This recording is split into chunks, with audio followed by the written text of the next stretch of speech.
Panjagutta police station దగ్గర high drama చోటు చేసుకుంది. మంగళి కేసులో బాధితుల తరపున ఫిర్యాదు చేయడానికి అడ్వకేట్ సుబ్బారావు వెళ్లారు. బాధితులు ఉంటే తీసుకుని లోపలికి రావాలంటూ పంజగుట్ట ఇన్స్పెక్టర్ తెలిపారు. అడ్వకేట్ సుబ్బారావు మద్యం సేవించాడని అనుమానించిన పోలీసులు అతనికి మద్యం టెస్టులు చేశారు.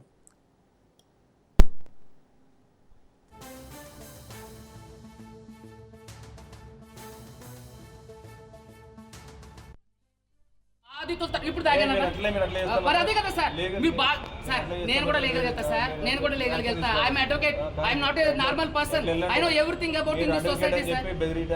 మీరు విన్నా బెదిరించారు. ఇప్పుడు పోలీసులు నన్ను సార్, మీడియా మిత్రులందరూ కూడా చూడండి, పోలీస్ సార్ వాళ్ళు నన్ను బలవంతంగా ఆల్కహాల్ టెస్ట్ చేశారు. నేను వెహికల్ చేస్తే, నేను ఏమైనా వెహికల్ నడుపుతుంటే సార్ నన్ను ఆల్కహాల్ టెస్ట్ చేశారా? ఎందుకు అంటే పోలీస్ స్టేషన్ లీగల్ ప్రొసీజర్ తెలియదు అనుకుంటా. వెహికల్ డ్రైవింగ్ చేస్తేనే టెస్ట్ చేయరు. వెహికల్ డ్రైవింగ్ తాగి పొల్యూషన్ వస్తే పబ్లిక్ ప్లేస్ లో ఇప్పుడు తాగానన్నా, ఇప్పుడు ఎక్కడ తాగానని మీరే కదా చెప్పింది. ఎప్పుడు ఏమండి నైట్ ఆల్కహాల్ తీసుకుంటే ఏమండి నైట్ ఆల్కహాల్ తీసుకుంటే అది కరెక్టా కాదా మీరు చెప్పండి. అది తప్పంటారా? ఇప్పుడు ఎవరో కూడా ఏమండి ఇది ఎంత పక్కదారి పట్టించడానికి పోలీసులు చేసే చర్య. మమ్మల్ని అందరిని ఇబ్బంది పెట్టారు, మమ్మల్ని పలానా అడ్వకేట్ సుబ్బారావు అట్లా వేధించారని ఆమె చూపించిందండి ఒక వీడియో. కనీసం ఒక్క వీడియోని మీడియాకి రిలీజ్ చేసిందా? ఇంతవరకు కూడా మేము ఎన్నో వీడియోలు రిలీజ్ చేసాం, ఎన్నో ఎవిడెన్సెస్ ఇచ్చాం. సింగర్ మంగ్లీ ప్రధానంగా దీంట్లో నిందితురాలని చెప్పి మేము అందరికి చెప్తూనే ఉన్నాం. అంతకుముందు ఇంటర్వ్యూలో కూడా మేము అందరికీ కూడా మీకు వీడియోలు, తర్వాత డబ్బుతో ఉన్నటువంటి వీడియోలు కానివ్వండి, తర్వాత చాలా వరకు ఆమెతో కలిసి దిగిన ఫోటోలు, ప్రధాన నిందితులు వాళ్ళతో కలిసి దిగిన ఫోటోలు అన్ని కూడా నేను మీడియాకి ఇవ్వడం జరిగిందండి. అదే విధంగా ఈ రోజు పంజగుట్ట పిఎస్ లో బాధితులు కూడా మంగ్లీ మీద కేసు పెట్టడానికి వచ్చారండి. వచ్చినప్పుడు పోలీసులు ఏ విధంగా వ్యవహరించారో మీ అందరికీ తెలుసు. ఇది కావాలని పెద్ద ఎత్తున జరుగుతున్నటువంటి నెట్వర్క్ అండి. పోలీసులు కూడా ఇక్కడ నాకు అంటే సపోర్ట్ చేయకుండా మా ఏదో విచిత్రంగా ఆల్కహాల్ టెస్ట్ చేసి మరి లోపలికి పంపించడం, ఇలాంటివన్నీ కూడా చాలా అవమానకరంగా చేశారు.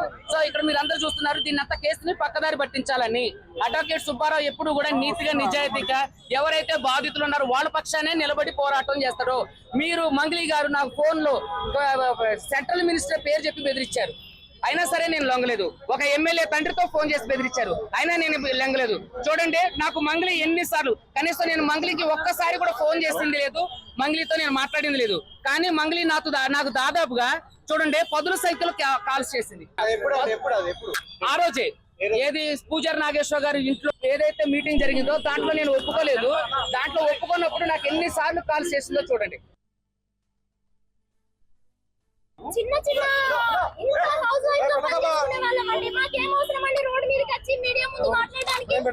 ఇవన్నీ చూసి మా రిలేటివ్స్ అంతా మమ్మల్ని ఎగతాళి చేయరా, వద్దంటే పెట్టారు, మోసపోయారని మమ్మల్ని ఎంతమంది ఎన్ని రకాలుగా అంటారండి. హౌస్ వైఫ్ ఉన్న మేము ఇంట్లో డబ్బులు సంపాదించుకుంటామని ఆశపడి పెట్టినాం సార్. మేము అందరం మార్కెటింగ్ కంపెనీలో చేస్తాం సార్, మన నెట్వర్క్ మార్కెటింగ్ లో చేస్తాము. అందులోనే మధు అనే పర్సన్ మాకు పరిచయం. మాతో పాటు పని చేసిన అప్పుడు అతను చాలా చిన్న వయసు, మాతో పాటు పని చేస్తూ బయటికి వెళ్ళేసి ఒక 4 సంవత్సరాల తర్వాత ఐఫైగా మళ్ళీ మా ముందుకు వచ్చింది సార్. ఐఫైగా మా ముందుకు వచ్చి డబ్బులు ఇట్లా ఇన్వెస్ట్మెంట్ చేస్తే చాలా లాభాలు వస్తాయంటే కూడా నేనైతే నమ్మలేదు సార్. అందరి సంగతి పక్కన పెడితే నేనైతే నమ్మలేదు. మళ్ళీ మా కో టీం వాళ్ళకి ఒకసారి ఇదే బిజినెస్ ప్లాన్ నడుస్తా ఉంటే ఫోన్ చేస్తే ఎక్కడ ఉన్నారు అంటే మంగ్లీ వాళ్ళ గృహ ప్రవేశంలో ఉన్నాం మేడం, ఒక్కరం కాదు 4 వాళ్ళ మాత్రం వచ్చినామంటే దీనికి మంగ్లీ మేడం కి సంబంధం అంటే మంగ్లీ వాళ్ళ సిస్టర్ నే కదా అతను పెళ్లి చేసుకునేది. ఇప్పుడు గృహ ప్రవేశానికి వచ్చినాము, త్వరలో ఎంగేజ్మెంట్ ఉంది, వీళ్ళందరూ కలిసి కొన్ని బిజినెస్ చేస్తున్నారు అని మాకు చెప్పింది సార్.